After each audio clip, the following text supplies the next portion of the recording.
Jangan fokus kepada balasan dari makhluk. Sibuklah fokus pada balasan dari Allah. Rumusnya gini, Bu. Yang berkuasa memberi pahala itu hanya Allah. Sementara makhluk tidak punya kuasa memberi pahala kepada kita. Yang punya kuasa memasukkan kita ke surga dan kuasa menyelamatkan kita dari api neraka itu hanya Allah. Makhluk tidak punya kuasa. Makhluk itu kalaupun ada kuasa itu karena diizinkan oleh Allah. Seperti syafaat Nabi kita Muhammad sallallahu alaihi wasallam itu dengan izin Allah. Karena man dalladzi yashfa'u indahu illa bi'idznih. Nah, kalau ibu udah paham bahwa yang punya kuasa memberikan pahala dan dosa itu hanya Allah, yang berkuasa memasukkan kita ke dalam surga dan menyelamatkan kita dari neraka itu hanya Allah, maka ibu insya Allah tidak akan berbuat karena makhluk, tapi semua karena Allah. Karena makhluk nggak bisa memberi kita pahala maupun dosa. Ngaten nggih? Wallahu a'lam bishawab. Kalau setelah kita tergelincir bagaimana Ustaz? Segera istighfar, astagfirullah. Kembali lagi ikhlas karena Allah. Kan namanya orang kan kadang ada keplesetnya. Misalnya ingin dipuji oleh makhluk, segera astagfirullah. Kembali pada Allah lagi. Ya, ngaten nggih? Wallahu a'lam bishawab. Monggo yang lain silakan. Nggih. Nggih. Betul. Jadi gini, Bu. Kalau suatu saat setan menggoda kita untuk berbuat karena riya, ingin dipuji oleh makhluk. Ibu katakan dalam hati, enggak, oleh Allah saja. Saya ingin dipuji oleh Allah saja. Jadi saya ingin dipuji oleh Allah saja. Kalau misalnya setan terus menggoda agar kita ingin dipuji oleh makhluk misalnya, kita bilang sama Allah gini, ya Allah, Engkau Maha tahu ini bukan hamba. Karena hati hamba yang paling dalam ingin ikhlas, ridhomu ya Allah, cintamu ya Allah. Saya yakin ya, maaf, seriak-riaknya ibu-ibu termasuk saya sendiri, hati yang paling dalam pasti karena ingin ridho Allah, cinta Allah, itu hati yang paling dalam. Setan tuh main di lapisan hati, kulit yang paling luar sebenarnya dia. Cuman kadang kita menikmati itu, ya itu begitu kita sepakat dengan bisikan setan kalah kita. Tapi selagi kita tidak setuju dan selagi kita terus berusaha, enggak, saya ingin dipuji oleh Allah saja, saya ingin diakui oleh Allah saja, saya ingin dikenal oleh Allah saja. Sampai situ kita masih ikhlas, nggak usah khawatir insya Allah. Nah, kalau tadi setan goda terus, kita bilang dalam hati, ya Allah, Engkau Maha tahu ini bukan hamba. Ya Allah, Engkau Maha tahu ini bukan hamba.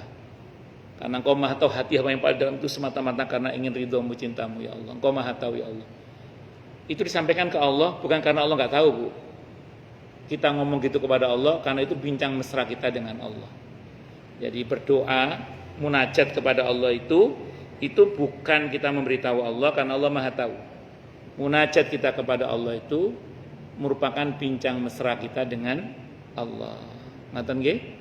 Kalau bahasanya para ulama, qad kafani ilmu rabbi min su'ali wa ikhtiyari fadu'ai wa btihali syahidul li biftiqari. Saya tahu tanpa saya berdoa pun Allah sudah Maha tahu tentang kebutuhan saya.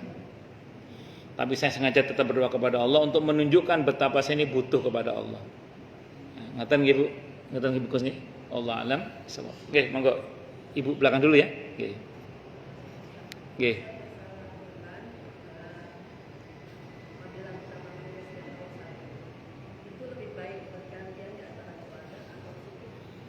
Bagus.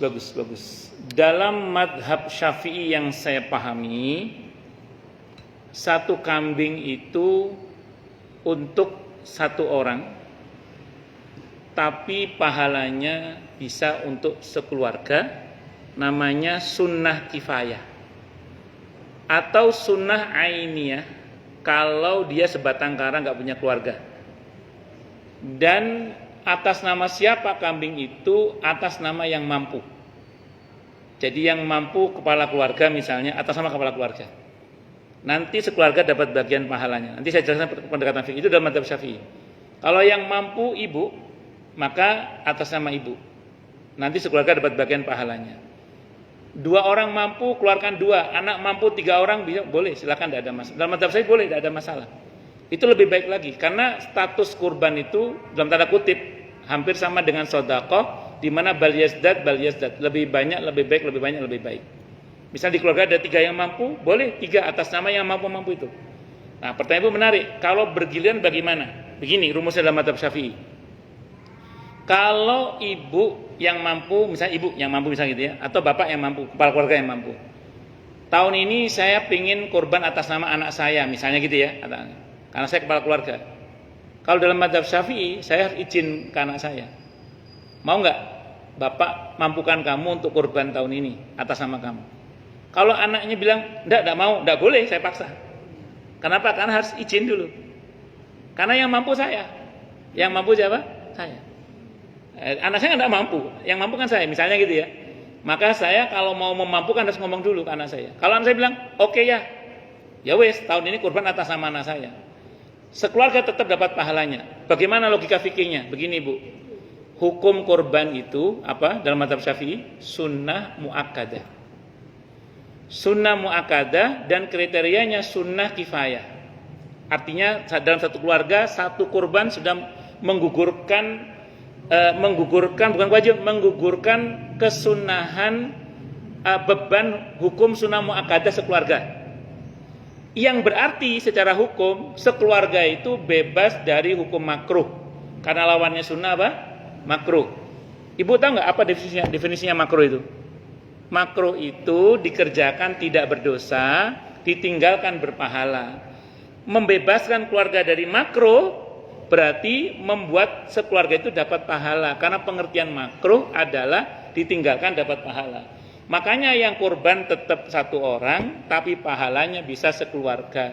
Itu dalam mazhab Syafi'i yang saya pahami. Wallahu a'lam bishawab. Jadi bukan satu kambing untuk sekeluarga, bukan. Satu kambing untuk satu orang, tapi pahalanya bisa sekeluarga. Mengenai gantian tadi kriterianya. Nah, jadi ibu harus ngomong atas nama siapa. Terus nanti begitu selesai urutannya, tetap dari awal lagi siapa lagi. Jangan terus mari kabeh, terus gak usah kurban lagi, jangan. Nah, karena itu kriterianya setiap tahun sunnahnya. Jadi ada ibadah itu seumur hidup sekali, seperti khitan, itu hidup sekali itu. Mau berapa kali khitan? Terus ada yang setahun sekali, ya seperti umroh, haji, nah, termasuk seperti haji misalnya, atau kurban itu setahun sekali misalnya. Itu seperti itu. Tapi kalau anaknya belum bilang Sarah, gimana Pak? Kalau mama Ya kalau gitu jangan anak itu, ya jangan anak. 7 orang sapi, anaknya ada yang belum bisa ngomong, tapi dia langsung mengorbankan buat anaknya 7 jadi 7. Le, tak kurban aja le. Ya, nah, udah jadi itu. Udah jadi. Itu iya ngono ae lho. Ngoten nggih. Bisa dipahami nggih Bu nggih? Itu namanya sunnah kifayah itu gitu. Jadi kalau dalam mazhab Syafi'i tidak benar itu satu kambing untuk satu keluarga itu enggak benar. Yang betul adalah untuk satu orang tapi pahalanya bisa itu dalam mazhab Syafi'i. Kalau Ibu nanya dalilnya, Nabi itu ketika kurban tetap doanya apa Bu? Bismillah Allahu Akbar. Aukamakal ya Allah mataqabbal min Muhammad.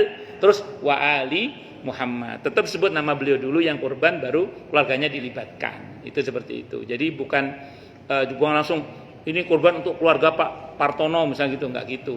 Jadi Pak Partono kurban beserta keluarganya. Ini kurban tetap sama Pak Partono tapi Pak keluarganya selalu dapat bagian pahalanya. Ngaten nggih? Itu kalau dalam mazhab Syafi'i. Wallahu a'lam. Sependek yang saya pahami nggih. Ngaten. Nggih? Ngaten nggih? Apa? Enggak paham lagi, no?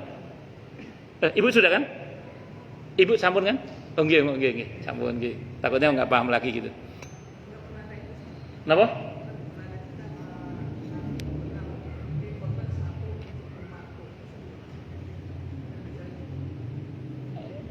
Itu kekhususan untuk beliau ya.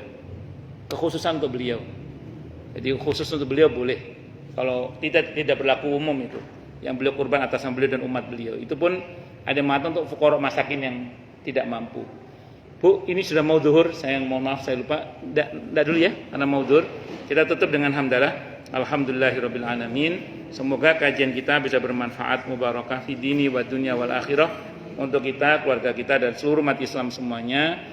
Dan mudah-mudahan kita semua dijadikan oleh Allah sebagai orang-orang yang sukses dunia akhirat selamat dunia akhirat, bahagia dunia akhirat, dan dipermudah setiap urusan kita oleh Allah di dini wa dunia wal akhirah. Semoga Allah limpahkan hidayah selalu untuk kita, semoga Allah tingkatkan selalu hidayah untuk kita, dan semoga Allah berikan hidayah untuk siapapun yang melihat kita. Subhanakallahumma bihamdika asyhadu an la ilaha illa anta astaghfiruka wa atubu ilaik. Sallallahu alaihi Muhammad wa ala alihi wasallam. Saya mohon maaf. Wassalamualaikum warahmatullahi wabarakatuh.